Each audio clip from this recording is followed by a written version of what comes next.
The Samsung Galaxy S24 Ultra embraces what it means to be Ultra, a phone that transcends the smartphone category. It offers more than any other phone and somehow manages to improve upon last year's Ultra in every way. The Galaxy S24 Ultra has better battery life, faster performance, and even better cameras, so you will also pay a bit more for the improvements.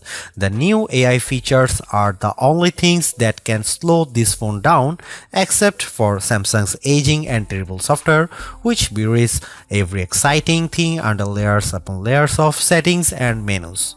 When you see the Ultra in action, it's worth the price, and some features are downright magical, but there's more room than ever for improvement at the top. I bought a Galaxy S23 Ultra last year, trading a Galaxy S21 Ultra for it, and I am sad to report that trade-in deals and discounts at launch are not as enticing as they were a year ago. If you are trading up from last year's model, expect to pay hundreds over your trade value. I would still say it's worth making the leap just this once. Older phones are going to be left out of the newest AI features more and more with every update. That means values could plummet the first time Samsung delivers bad news and drops the features built in on the Galaxy S22 Ultra or something even newer. Is this phone worth such a high price? If you are asking that question, you are viewing wrong review. You want the Galaxy S24 Plus, which is probably worth it.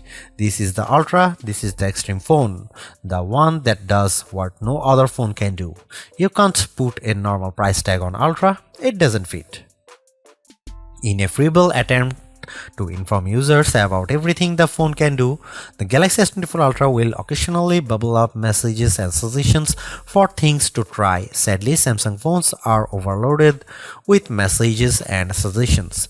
Galaxy phones will infamously serve you an advertisement on your brand new Galaxy phone, imploring you to buy that brand new Galaxy phone.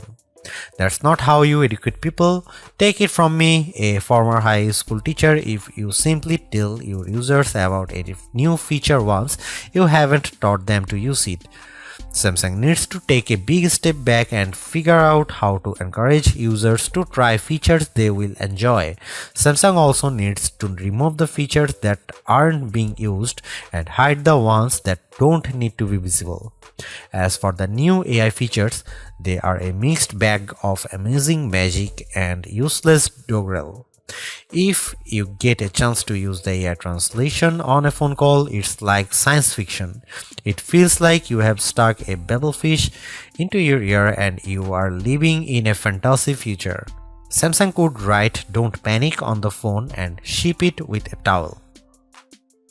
Other AI features are useful, but only to a point. The AI writing style feature can adapt your text messages to a variety of different styles, including a professional tone and more playful messages, replete with emojis and hashtags. In practice, the difference were not very useful, and I mostly just stuck with what I'd written. Samsung also overpromised on this feature. I distinctly remember reps saying the phone would convert my words to Shakespeare, but I have seen nothing like this on my S24 Ultra. These writing style and translation features are built into the Samsung keyboard, so they work across multiple apps. Unfortunately, Samsung has utterly broken its software keyboard during my test period. I had some of the worst trouble with autocorrect and an on-screen keyboard that I have ever had. The keyboard would often capitalize words in the middle of a sentence for no reason, even worse. It would autocorrect partial words and automatically insert some nonsensical phrase or string of characters into my typing. While typing contractions, most keyboards are smart enough to insert the apostrophe, but on the Samsung keyboard, the autocorrect tried to insert whole new words after my contraction. It was making up content out of context, and it was completely wrong. When I went back to change the error, the keyboard was quite unfriendly. While the Apple iPhone keyboard assumes that a backspace after autocorrect means the autocorrection was bad, the Samsung keyboard sticks to its guns and makes changing errors incredibly tedious. I suspect that if I am a diligent with the Samsung keyboard and I keep correcting all of its elementary errors, I will eventually teach to it right properly. I don't have time for this. I'm not sure how Samsung broke its keyboard so badly, but it's terrible and needs an immediate update. Some of the AI features that carried over from the Google Pixel 8 family have turned out to be a disappointment as well. Samsung promised that its voice recorder app would offer transcripts and summaries just like the recorder app on the Google Pixel. In practice, Samsung's app is not as advanced or useful as the Pixel version. It's slower, less accurate, and does not provide a live transcription of the conversation as it happens. The image editing features are also less impressive on the Galaxy S24 Ultra. They are on the Pixel 8 Pro. The Galaxy gets Samsung's take on the magic editor tool dubbed Generative Edit, which lets you select objects in your photo to move, resize, or erase them. When you erase an object or a whole background, the phone can use AI to replace that part of the image. What the Samsung phone lacks are the best editing tools available on the Pixel, namely the Photo Unblur tool that sharpens even old photos you didn't take with your smartphone, and the best take option that combines multiple photos to get rid of closed eyes and ugly expressions. Yet as much as I complain about Samsung software, there are simply things you can do with a Galaxy phone, especially the Galaxy S24 Ultra, that you can't do with anything else. I love Samsung Dex, which turns your phone into something that acts more like a Chromebook. When you plug it into a monitor with a keyboard and mouse, you get a new home screen with windows and a dock, and everything runs smoothly. Why is this useful? I have a computer at home, but my corporate IT guys don't like me using it for work stuff. Instead, I use my phone, which is already set up with work and personal accounts. If I need to get work done at home or even while I am traveling, I don't need to bring my work laptop. I can just plug my Galaxy S24 Ultra into a USB hub, and now I have all my work and personal stuff in one place. I can respond to important emails using a real keyboard or edit documents in Microsoft Word or Google Docs. I can do just about everything I need short of running Chrome web browser extensions. I never need to add my protected work account to my own personal computer. I can just use Dex and have the best of both worlds on my Galaxy S24 Ultra. As mentioned, Samsung promises that the entire Galaxy S24 family will get software updates and security patches for the next 7 years. With brand new AI features on the phone, I wonder how Samsung will be able to pull this off, especially since AI seems to be advancing exponentially.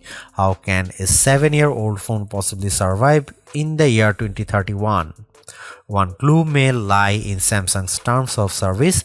Hidden deep, you will find the following language concerning AI features. Samsung may at any time change some or all of its advanced intelligence features to subscription-based features, in which case Samsung will provide prior notice. Samsung reserves the right to rate limit you to prevent quality decay or interruptions to the advanced intelligence features. This could be completely innocuous, or it could be a sinister sign that Samsung is looking for a loophole to get out of its 7-year promise. It may offer future Android updates in regular and premium flavors. It could also exclude certain models from any future premium feature and just offer the most basic bare bones OS to the Galaxy S24 Ultra by the time, say, Android 18 is launched, presumably in 4 years. The Galaxy S23 Ultra was our overall best camera phone of last year, so rumors that Samsung would be dropping the optical zoom from 10x to 5x set off a flurry of concern. The 10x zoom was the standout feature on the Galaxy S23 Ultra. Aside from the 200 megapixel sensor, the two zoom lenses, the 100x digital astrophotography, the AI image enhancements, and everything else the phone could do. Still, it's odd for Samsung to take a step backwards, especially where specs are concerned. Let's start with the Galaxy S24 Ultra's 5x zoom lens. Samsung has not taken a step backwards, more a step sideways. The Galaxy S24 Ultra still has the best zoom camera you can find on a smartphone. It's better than the Galaxy S23 Ultra's 10x zoom, and it's much better than the 5x zoom you will find on the iPhone 15 Pro Max most of the time, like when you are really using the zoom to its full extent. When you zoom in to 10x or even 100x, the Galaxy S24 Ultra produces images with better color and much better dynamic range than the Galaxy S23 Ultra. Where the older camera made images look flat, you will see more depth and shadow with the Galaxy S24 Ultra. What you won't see is plenty of detail. Samsung has sacrificed the fine details in images for better overall quality. It's good trade. Those 10x and 100x zoom images from the S23 Ultra look terrible.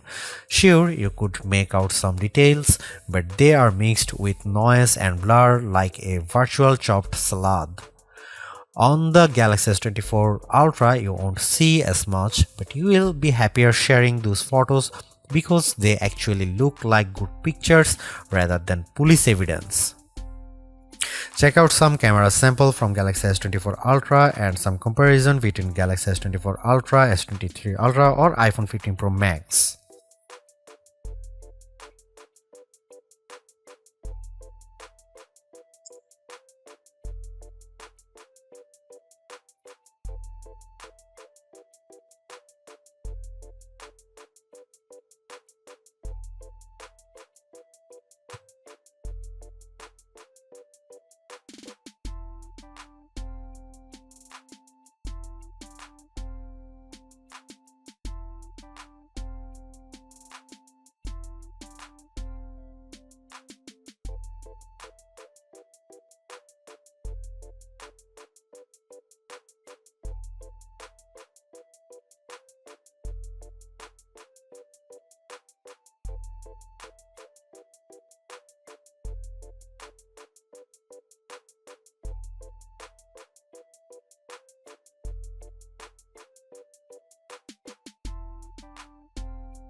Ever since Apple started making its own Bionic chipset for the iPhone, we haven't seen an Android phone that could beat Apple's best iPhone in raw performance.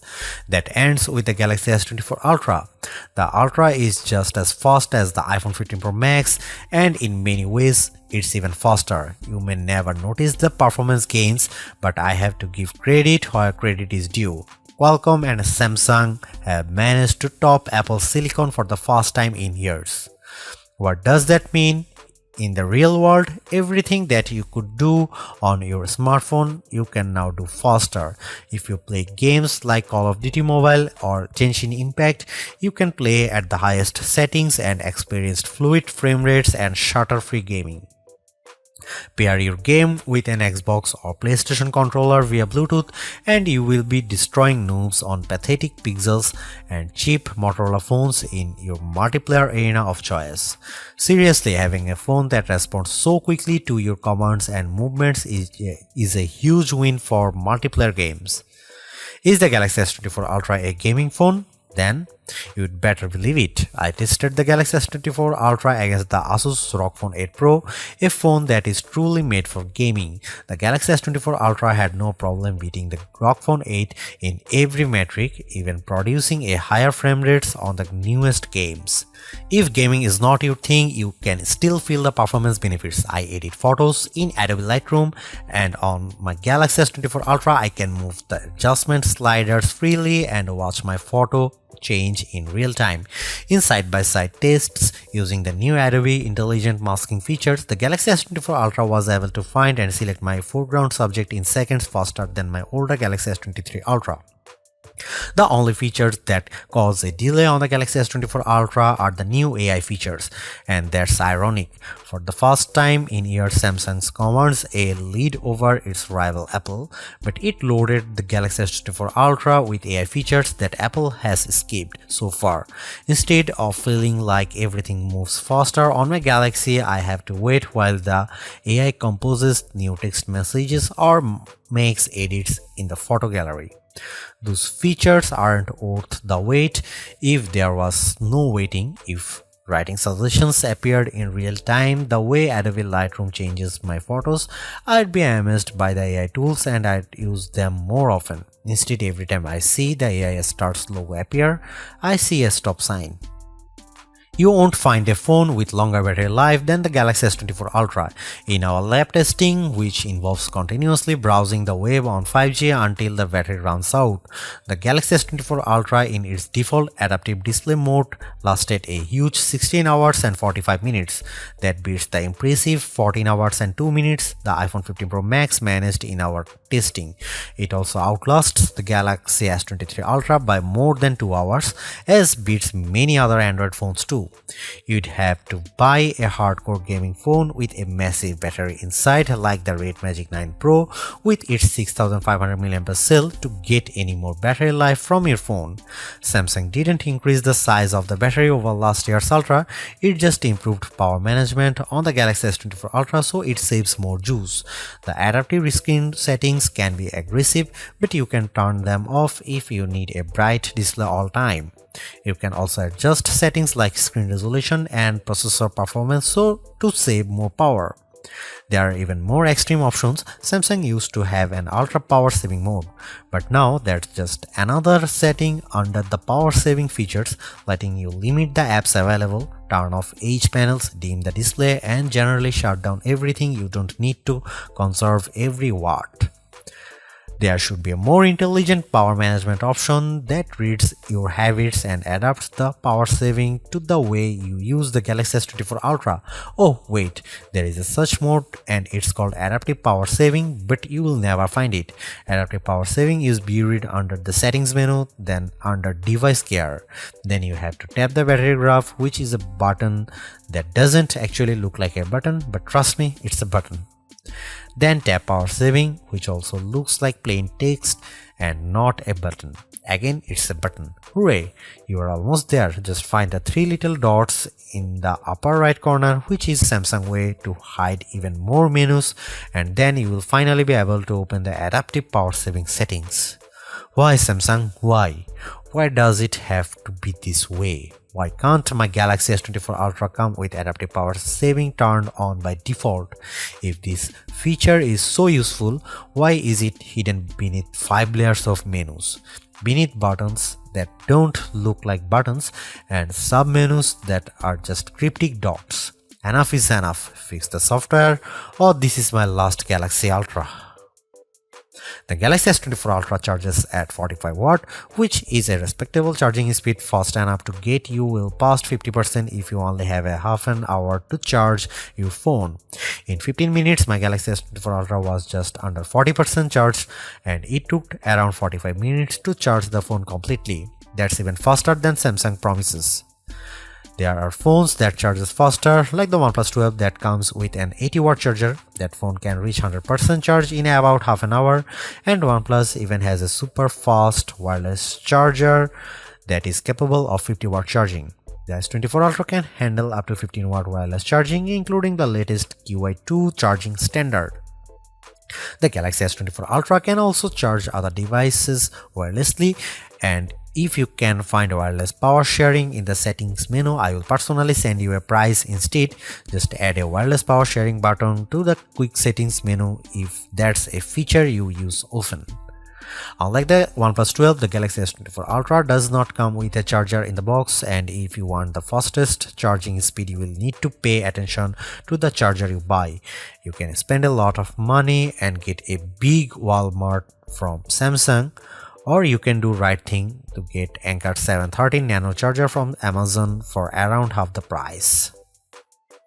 A refreshed design does not make a true upgrade. New features, new technology, and lifestyle enhancing alternations do. And the Samsung Galaxy S24 Ultra has all of these along with seemingly every other features or specification bump you could want from a new phone. Not only is it worth buying if you don't already own a Galaxy Ultra phone, I'd even say it's worth buying if you have a Galaxy S23 Ultra. It's really that good. Obviously, you don't need to upgrade your Galaxy S23 Ultra, but it's heartening to discover Samsung hasn't just sent out a vogue refresh of its most expensive non-folding phone this year, which is really what it did with the Galaxy Z Fold 5 over the Galaxy Z Fold 4. The Galaxy AI stuff is being pushed hard, and while some of it is worth your time, it's not a reason to choose the Galaxy S24 Ultra on its own. It's a combination of all its parts, from the amazing battery life to the genuinely improved camera, that makes it a must-buy. Although I say it's even worth an upgrade from the year-old Galaxy S23 Ultra, I do think you should mostly go into the Galaxy S24 Ultra with the intention of keeping it for years. Quite apart from Samsung's efforts to use more recycled materials, the software update commitment, the sheer ability of the device, and the price bump all shout, keep me in all. Honestly, I don't think you will tire of the Galaxy S24 Ultra or reach its full potential anytime soon.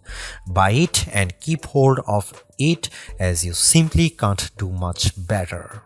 Thanks for watching. See you in the next one.